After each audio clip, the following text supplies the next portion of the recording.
ওকে খুব মিস করি, কত মেমোরিজ ছিল একসাথে। প্রথম রাগ, প্রথম অভিমান সবই তোর সাথে। ব্রেকআপ করার মোটেও ইচ্ছা ছিল না আমার, কিন্তু কি করব,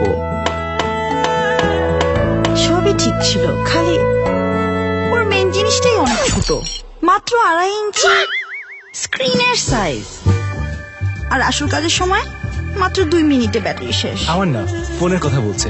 ছোট স্ক্রিন, লো ব্যাটারি, বাজে লুক, এরকম কত কারণেই তো পুরনো ফোনগুলোর সাথে ব্রেকআপ হয়ে যায়। আপনার পুরনো ফোনটা ফেলে দেওয়ার এরকম গল্পগুলো মজা করে লিখে পাঠিয়ে দিন আমাদের ওয়েবসাইটে, আর জিতে নিন লার্জ স্ক্রিন এবং পাওয়ারফুল ব্যাটারি সহ গোল্ডবার্গের brand new ion NL1 handset.